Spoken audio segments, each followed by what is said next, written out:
Digər ən böyük məsələ isə xidmətlər zərfində dərman vasitələrinin təminatıdır. Biz buna keçən ildən artıq ictimaiyyətə də məlumat vermişdik. Bu nədir? Yəni ki, bir xəstə həkimə gedirsə, əgər ona bir resept yazılırsa, o dərmanı almağa aptekdən gedib icbari tibbi sığorta hesabına almasını nəzərdə tutulur. Burada biz bütün dərmanlardan ilk başda söhbət getmir. Burada sırf ürək-damar xəstəlikləri üzrə daxil edilən dərmanlardan söhbət gedir və bunun da bir səbəbi var.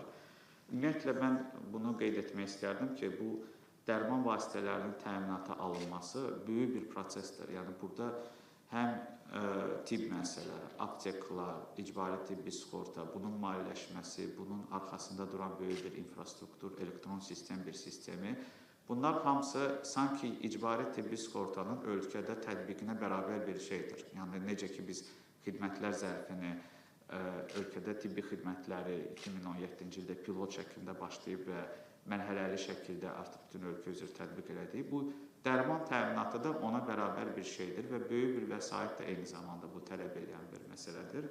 Buna baxmayaraq biz mərhələli şəkildə nəzərdə tutmuşuq ki, müəyyən xəstəlik diaqnozları üzrə ən çox ki, vətəndaşların hansı ki, müraciətləri olur, il-ildən bu vəsaiti artıraraq və həmin o xidmətləri təmin edərək vətəndaşlarımız ondan yararlansınlar.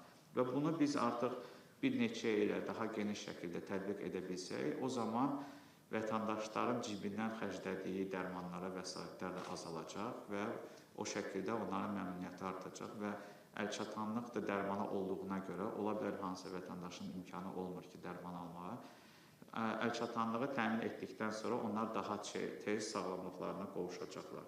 Növbəti bu ildən biz başlayaraq 40 milyon nəzərdə tutmuşuq həmin o dərmanlar təminatına və qeyd etdiyim kimi ürək-damar xəstəlikləri üçün 28 təsir edici maddələrdir sayı və 76 adda dərman vasitəsidir. Bu elektron sistem vasitəsindən olacaq.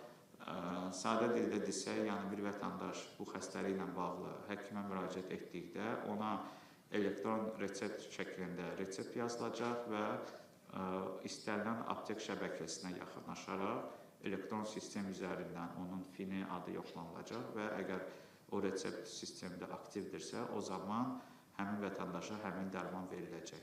Burada deməli bizim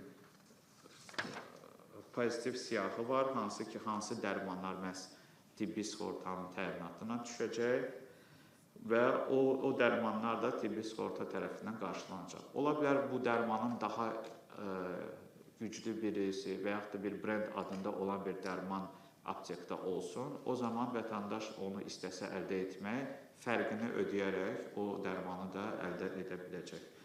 Və düşünürük ki, bu ən vacib bizim növbəti mərhələlərdən biridir ki, bunu tətbiq etdikdən sonra vətəndaşlarımızda da məmnuniyyət və əlçatanlıq daha da artacaq.